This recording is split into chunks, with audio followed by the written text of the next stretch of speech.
Me acompaña el día de hoy Andrés Silva, él es emprendedor y socio fundador de Okara. Hoy vamos a hablar de consultoría y de cómo las empresas pueden mejorar en sus procesos. Andrés, cuando, ¿cuál es la primera señal que tiene una empresa para saber que está necesitando ayuda externa? Bueno, ¿qué tal, Santi? Creo que hay como dos dimensiones que hay que distinguir. Por un lado, lo que yo le llamo la integración externa, le está pasando a la empresa en cuanto al mercado, a su mercado específico, si hay tensiones que tengan que ver con ese calce entre lo que es la propuesta de valor de la empresa y por otro lado lo que el mercado demanda.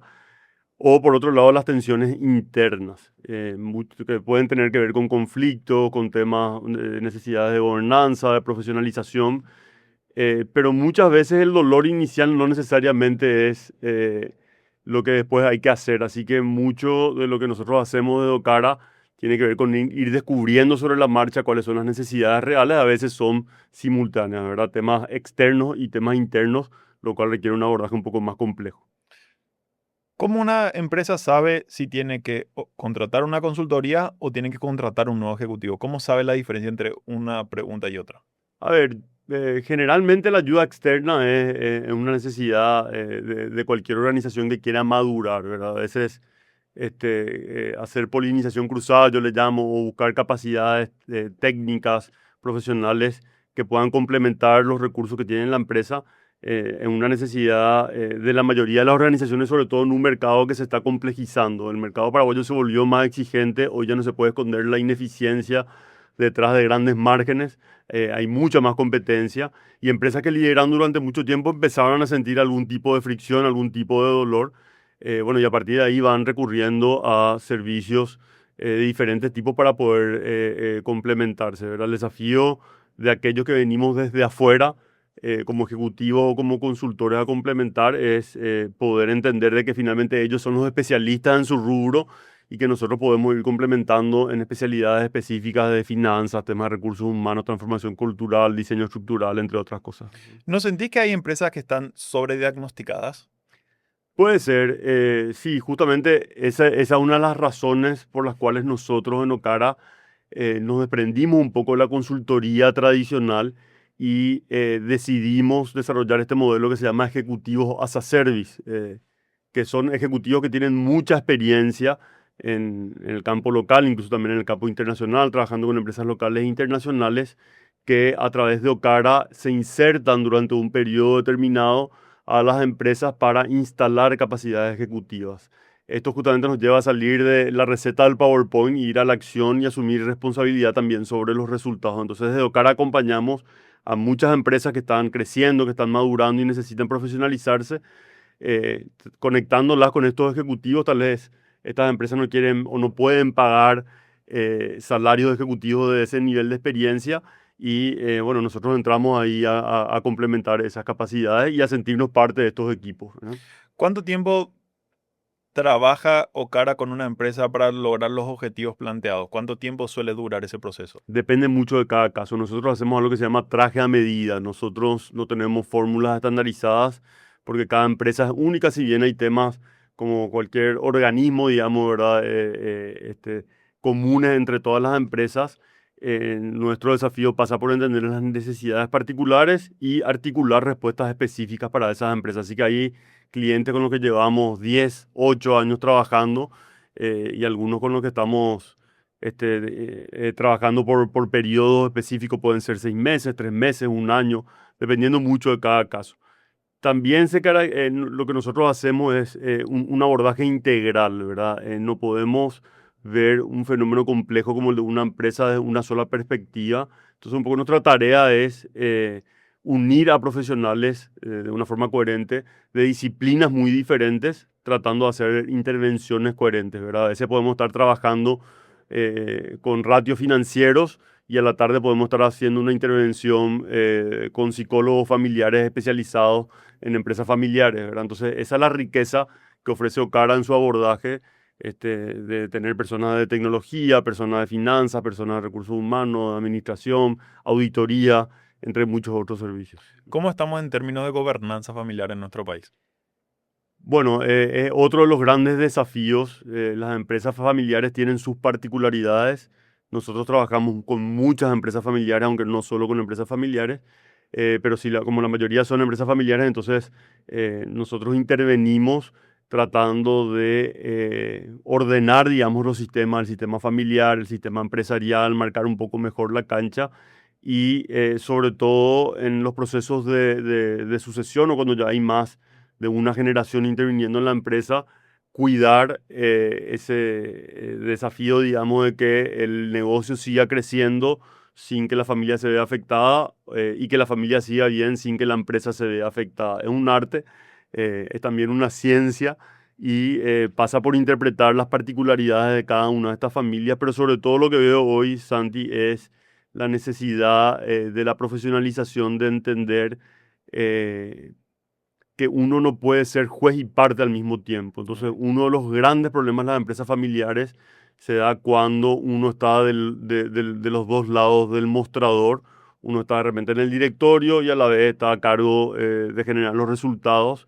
Y bueno, cuando una empresa se complejiza y crece, cuando ya pasa la etapa emprendedora, necesita tener estas tensiones que yo le llamo entre la dirección y la gestión para que haya una rendición de cuentas real. O si no, lo que ocurre es se le da la responsabilidad a el profesional externo no familiar, pero el poder sigue estando en manos, o la autoridad sigue estando en manos de la familia, y ahí se producen ciertos desajustes que a veces llevan a conflictos, frustraciones. Entonces, bueno, tratamos de intervenir para que ese proceso sea lo más saludable posible. ¿Cómo se hace el aterrizaje de un ejecutivo de alto rango en una empresa familiar?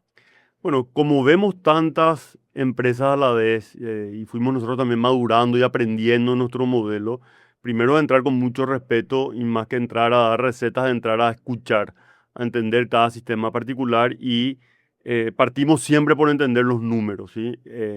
Uno de los temas que yo aprendí durante estos años es que las empresas paraguayas nacionales necesitan todavía profesionalizar mucho la gestión de sus números, su estado de resultados, de su cash flow, de los ratios financieros en general. Muchas empresas, estoy hablando de empresas de gran tamaño, crecieron sin aprender a controlar y a entender sus números.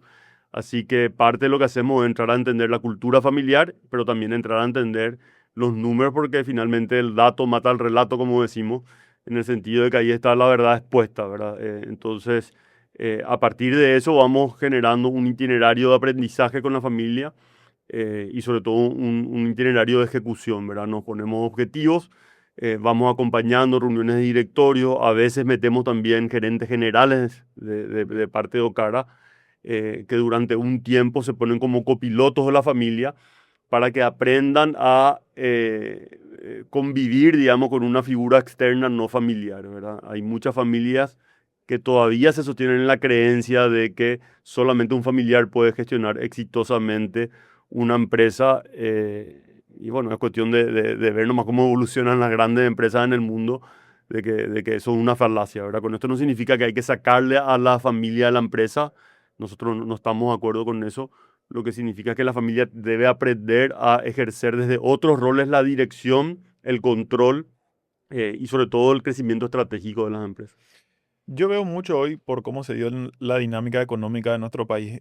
Está el padre fundador de la Ujú, empresa que tiene estudios locales, que se hizo desde el barro, por así decirlo, con la nueva generación, que son sus hijos, que ya tuvieron la oportunidad de estudiar afuera, de tener un conocimiento mucho más grande. Entonces, hay esos dos mundos dentro de las empresas paraguayas. ¿Cuál es la clave para vincular el conocimiento del padre fundador de la ujú. empresa con los nuevos conocimientos del hijo que no sean disruptivos al mismo tiempo? Es un desafío. Primero que son conocimientos complementarios, ¿sí?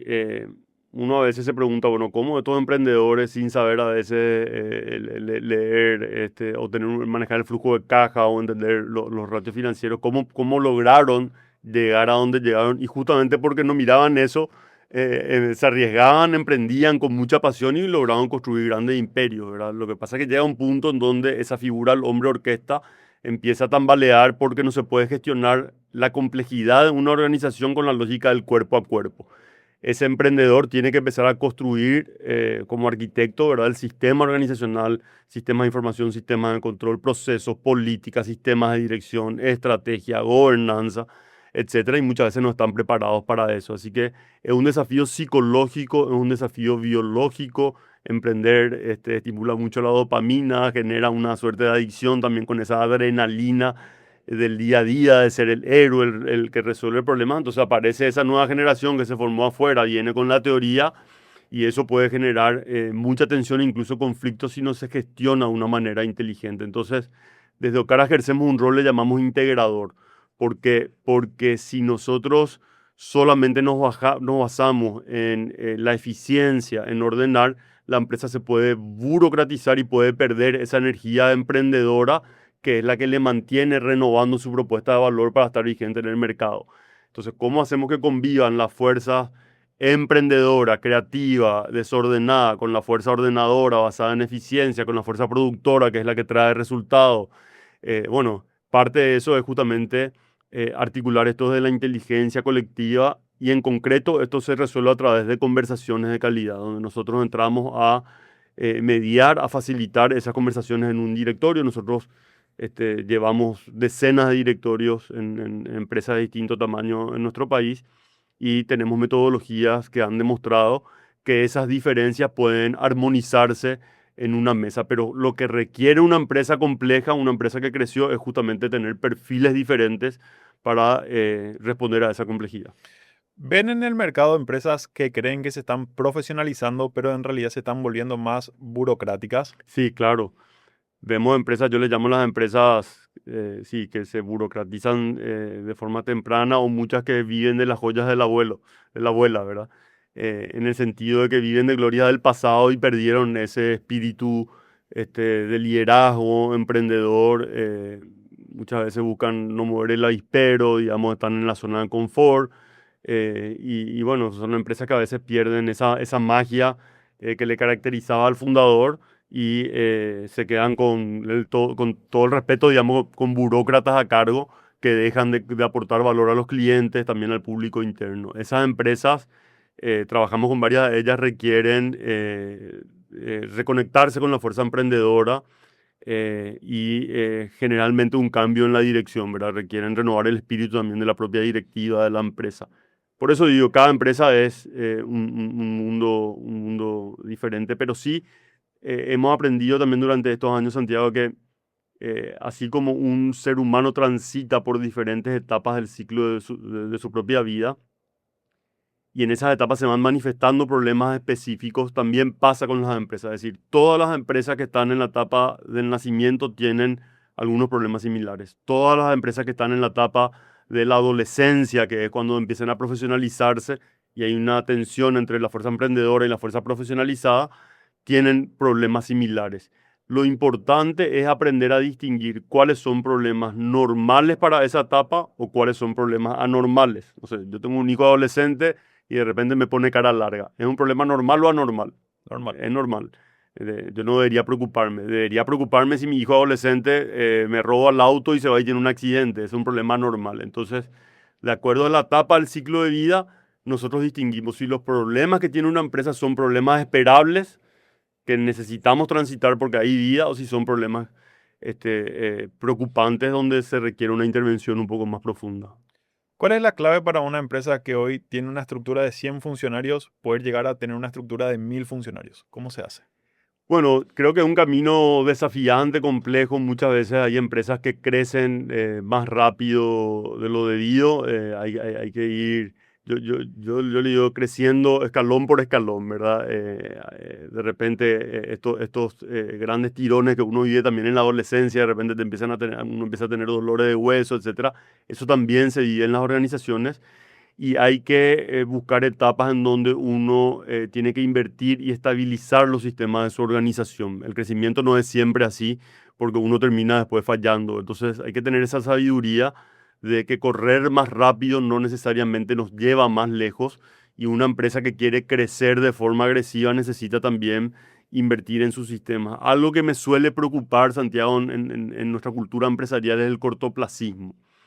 Y una empresa exitosa no es aquella que mete goles solamente en el corto plazo, sino que aquella que es capaz de meter goles en el largo plazo con eficacia y con eficiencia. Entonces, yo siempre le digo a mis clientes el largo plazo no es pensar qué tengo que hacer dentro de 10 años, sino que qué estoy haciendo hoy para poder capitalizar y cosechar cosas dentro de 10 años. Entonces, desde un directorio nosotros buscamos elevar un poco la mirada, no solamente preocuparnos por la venta de la semana, del mes, y empezar a entender que el desafío estratégico justamente pasa por tener esa lectura más amplia y qué músculos tengo que ir fortaleciendo, dónde tengo que invertir para desarrollar sistemas que sean confiables. Pasa mucho de que el gerente comercial, por poner un cargo, Ujú. se preocupa más por la venta del mes, por cerrar su mes con números positivos, que pensar cuál va a ser la estrategia en 36 meses con respecto a mi competidor. Sí, y así debe ser. ¿Por qué? Porque el gerente comercial tiene que estar enfocado en el corto plazo metiendo goles O- hoy. Lo que ok. necesita es ser complementado por otros roles que sí tienen que tener la mirada a largo plazo. Por ejemplo, marketing estratégico, ¿verdad? Hay pocos marketeros estrategas realmente en las empresas que nosotros visitamos generalmente. Cuando marketing está muy cerca de venta, termina generando leads, buscando, haciendo promociones, descuentos, etcétera. Pero ¿quién desde marketing está pensando el futuro? ¿Quién está leyendo tendencias del mercado? ¿Quién está haciendo investigación del mercado? Entonces, esto no se logra solamente con poner a los profesionales, sino que con un diseño organizacional. ¿Sí? Hay roles de corto plazo. Administración es un rol de corto plazo, tiene que tener las cosas ordenadas hoy. Contabilidad es un rol de corto plazo. Ventas es un rol de corto plazo. Ahora, si hablamos de roles estratégicos, finanzas, el gobierno financiero de una empresa tiene que estar mirando a largo plazo, no puede estar solamente con la mirada en el corto plazo. Marketing estratégico, desarrollo organizacional, son roles que tienen que tener una agenda que vaya más del día a día. Pero un gerente de venta, que esperamos que esté enfocado, y claro, tiene que levantar la mirada, pero tienen que haber otros roles complementarios que le ayuden a tener esa visión más estratégica. ¿Cuál es la diferencia entre una empresa que sabe lo que tiene que hacer con una que realmente hace lo que tiene que hacer? Y sí, ¿cómo es? Del dicho al hecho hay mucho trecho. Yo diría que sobre todo la humildad, ¿verdad? Yo me fijo quiénes son dentro de nuestros clientes, aquellos que evolucionan más rápido son aquellos que se reconocen limitados y que reconocen también sus fortalezas, ¿verdad? Esa humildad de entender de que podemos aprender, ¿verdad? Yo acuñé este concepto de aprendedores, yo me considero un aprendedor porque el aprendizaje es el recurso que tiene la inteligencia humana para poder adaptarse a un mundo que está cambiando de manera acelerada. Entonces, una empresa que hoy no dedica espacio y tiempo para aprender, es una empresa que queda obsoleta. Entonces, sabemos que el aprendizaje requiere humildad, ¿verdad? Más allá de los goles que yo haya metido como emprendedor, como fundador, esta capacidad de entender de que no puedo resolver la vida solamente desde mi ombligo y necesito que otros puedan sumar sus capacidades a las mías. ¿Cuál es el talón de Aquiles de las empresas paraguayas? Qué buena pregunta. Yo hoy te diría, uno es la dificultad a veces para poder consolidar números y una gestión financiera real del negocio, ¿sí? Eh, Cuando digo una gestión financiera es entender desde los números la naturaleza de mi negocio y sus desafíos.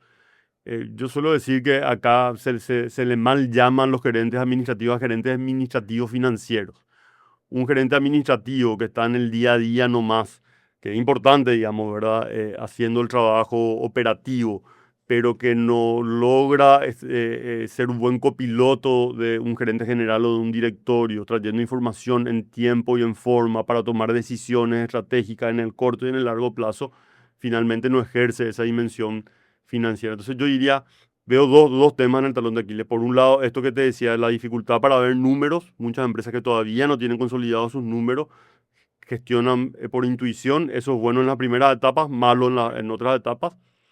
Y por otro lado, lo que yo te decía, la mirada de corto plazo. Esta dificultad de levantar un poco la mirada, desprendernos del día a día y poder invertir en la agenda estratégica, que creo que cada vez es algo más crítico. En Okara ustedes manejan un concepto que es missing middle. ¿Qué es? Le llamamos Missing Middle a las empresas que están en el medio justamente, ¿verdad? Que aquellas que todavía no acceden tal vez a las consultoras internacionales, muchas que hacen un gran trabajo en el país porque no pueden pagar, tal vez porque no tienen acceso, eh, pero tampoco ya pueden rodearse solamente de consultores que son individuales, ¿verdad? Entonces, Ahí en ese espectro vemos muchas empresas que requieren un abordaje más integral. A veces nosotros estamos trabajando con 3, 4, 8 miembros del equipo cara en una empresa durante un periodo por lo menos, ¿verdad? Para poder estabilizar las cosas, para poder sentar bases sólidas para seguir creciendo. Y lo importante es que esas intervenciones traigan resultados, porque lastimosamente eh, muchos descreen de la consultoría porque hay muchos consultores que te dan la formulita, que también es importante, ¿verdad? Finalmente son consultores, uno les consulta, pero nosotros decidimos meternos a la cancha y pasar a este modelo de ejecutivo. Así que en el negocio de Cara hoy el 20% de nuestros ingresos están basados en consultoría y el 80% en ejecutivos que nosotros ponemos dentro de las empresas para ayudar a que las cosas sucedan. ¿Qué significa ejecución gobernada? La ejecución gobernada significa justamente esto de conectar el día a día, el corto plazo con el gobierno corporativo, entender desde el directorio de una empresa cómo aterrizar la estrategia, cómo diseñar una organización para que las cosas sucedan. Hoy sabemos que la manera más efectiva de transformar una empresa no es cambiando a sus personas. Hay muchos consultores que trabajan queriendo, pretendiendo que con coaching solamente o con el cambio subjetivo o el cambio cultural las cosas van a suceder. No. Lo que hoy sabemos en esta ciencia, digamos, es que pasa mucho por diseño, pasa mucho por procesos, por pensar los incentivos, por repensar las estructuras organizacionales y que una vez que uno rediseña el juego, las personas empiezan a comportarse de una manera diferente. ¿Cuáles son los datos que miran para saber que realmente está funcionando el trabajo que están haciendo? Vuelvo a los ratios financieros, ahí está la verdad, ¿sí?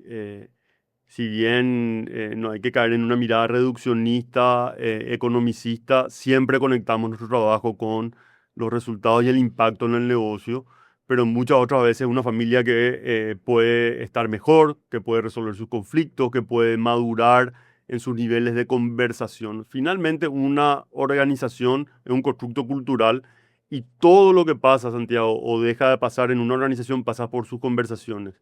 Si no tenemos conversaciones de calidad, no podemos pretender tener resultados de calidad.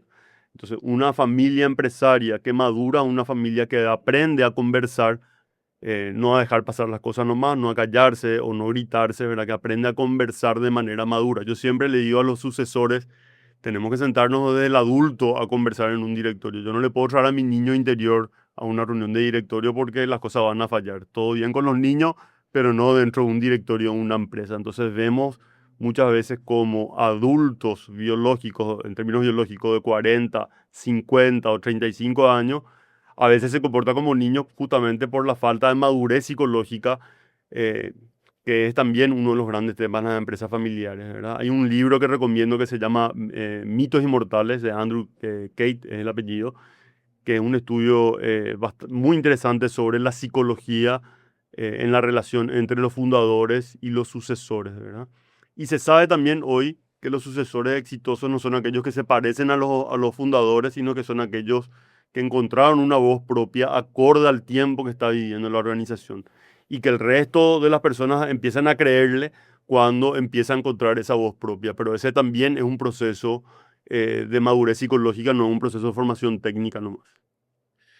Una vez hablé con un empresario extranjero que tiene operaciones en Paraguay y le pregunté cuál es la primera barrera cultural o la primera barrera que ve en la cultura empresarial paraguaya y me dijo que es WhatsApp, de que en Paraguay toda la Así. comunicación de empresa familiar se basa por WhatsApp y las decisiones se toman por WhatsApp. Ujú. ¿Cómo profesionalizamos el WhatsApp? Y sí, con estos espacios, para conquistar el espacio de la gobernanza familiar, ¿verdad? Nosotros, cuando acompañamos a las familias, a veces haciendo un protocolo familiar o un acuerdo de accionista, definimos lo que llamamos los órganos de gobierno. Puede ser, por ejemplo, el directorio para los asuntos empresariales y el consejo de familia para los asuntos familiares. Tratamos de separar un poco las aguas, ¿verdad? Entonces, acá en el directorio vamos a hablar de la estrategia empresarial, de los resultados, de a quiénes contratamos, cómo ganamos, cómo competimos. Y acá vamos a hablar de cómo administramos el departamento de Camboriú, qué hacemos con los autos familiares, cómo manejamos la casa de San Bernardino, no sé, por dar algunos ejemplos. Entonces, ir separando los ámbitos ayuda a ordenar, pero por otro lado hay que facilitar esas reuniones y la presencia de un tercero ayuda mucho porque si ese tercero está debidamente formado, entrenado y con experiencia, puede ayudar enormemente a ordenar esas conversaciones y que a veces se rompa esa dinámica familiar que a veces está ya demasiado instalada, ¿no? ¿Cómo profesionalizar una empresa familiar sin que pierda su identidad? Distinguiendo qué es lo que hay que conservar. Yo suelo decir que estamos muy enamorados de la innovación y del cambio y que le damos poco lugar a los conservadores. Y una empresa saludable necesita innovar, pero también necesita saber qué es lo que hay que conservar. Entonces, hay tradiciones familiares que no se pueden pasar por alto, hay ritos familiares que no se pueden pasar por alto y tenemos que tener esa sensibilidad. A veces nosotros, los que intervenimos de afuera como ejecutivos o como consultores, tenemos que tener cuidado de no convertirnos en insultores, ¿verdad? Porque sí tenemos que traer tensión, tenemos que cuestionar cosas, tenemos que espejar, como se dice, a las familias, pero tenemos que hacerlo siempre con respeto. Al final de cuentas, Santiago, cualquier sistema exitoso necesita una integración sólida interna basada en la confianza y en el respeto mutuo. Entonces, es nuestra tarea también poder ayudar a instalar, a fortalecer esa confianza, ese respeto mutuo. Y parte de eso es distinguir aquellos valores que una familia necesita conservar. ¿Cuál es la conversación que más evita una empresa familiar? Mira, de todo. A veces la falta de meritocracia, el poder rendirnos cuentas de forma clara, de forma directa, el poder conversar como adultos, a veces los privilegios que tienen los familiares que trabajan en la empresa, que no son los mismos que tienen los colaboradores, se le mide con otra vara a los colaboradores, eso genera mucha frustración. Yo también me dedico a escuchar a las personas que trabajan en las empresas familiares y puede ser muy frustrante si estas cuestiones no están ordenadas. Así que este, hay una creencia que es que mejor no hablar de estas cosas porque si hablamos esto va a explotar. Mm. Y yo no conozco familias que hayan tenido problemas por hablar, sino que todas las que tienen problemas es por no haber hablado durante muchos años. Alguna vez me tocó presenciar una situación de conflicto en un directorio en donde habían hermanos ya mayores que se estaban reclamando cosas cuando tenían 10 años. Y ellos creían que justamente el gran valor que tenían era dejar pasar las cosas y la tolerancia. Sin embargo, esa tolerancia después se convirtió en un conflicto que terminó explotando. Entonces, esconder las cosas debajo de la alfombra no siempre ayuda. ¿Por qué fallan los protocolos familiares? El protocolo familiar no puede fallar porque es un documento. Lo que fallan son las personas que no saben respetar esas cosas que acuerdan. Si yo como adulto le pongo la firma a un contrato, finalmente un contrato interparte, como un protocolo familiar, no es el protocolo el que falla, es finalmente tal vez la cultura o la interacción familiar.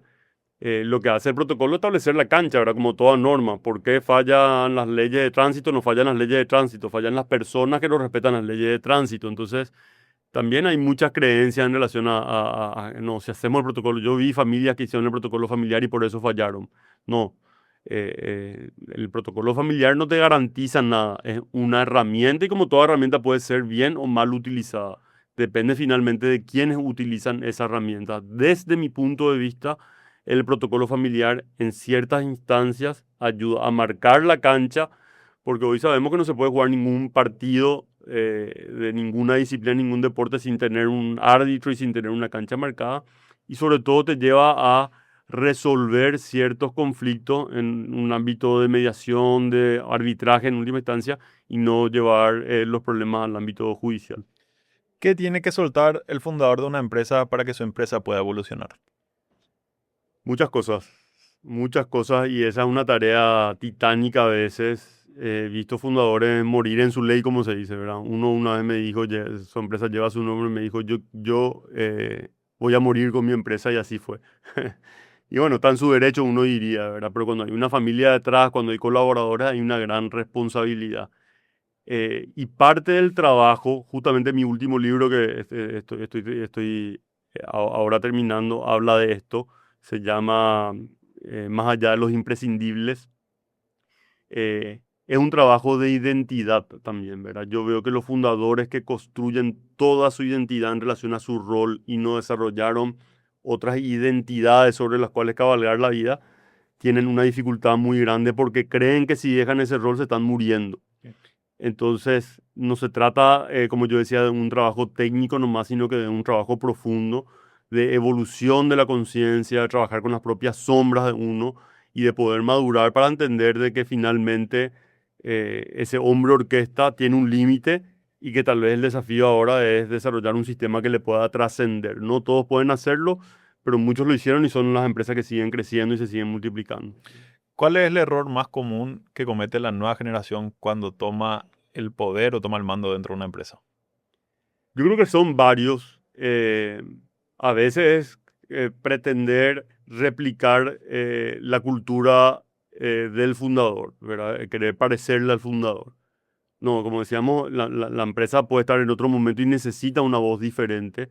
Eso no significa que tenemos que descartar todo, pero sí esta lógica de profesionalizar y muchas familias que siguen creyendo que no se puede gestionar una empresa con personas que no tengan la sangre familiar, ¿verdad? Yo les pido a veces un análisis de sangre para ver qué hay de tan especial en eso, le digo en broma, ¿verdad? Pero sí, o sea, el valor de la familia tiene presente, hay que cuidarlo, la familia no se puede desconectar del negocio, pero el error que muchas veces cometen es querer pretender que solamente se puede llevar adelante la empresa y ahí empiezan a aparecer los conflictos familiares. Porque una cosa cuando está uno solo o cuando está entre dos hermanos, pero cuando yo tengo que empezar a rendirle cuentas a mi primo hermano, al hijo de mi hermano, a mi sobrino, a mi ahijado, ahí empiezan a generarse estos embrollos que muchas veces terminan mal. Entonces a veces con las mejores intenciones terminamos en los peores lugares porque queriéndole hacer un bien a la familia terminamos haciendo un daño a la empresa y eso nos vuelve como un boomerang. Y como última pregunta, ¿qué consejo le darías a una empresa familiar que le cuesta mantener el control de su propio negocio?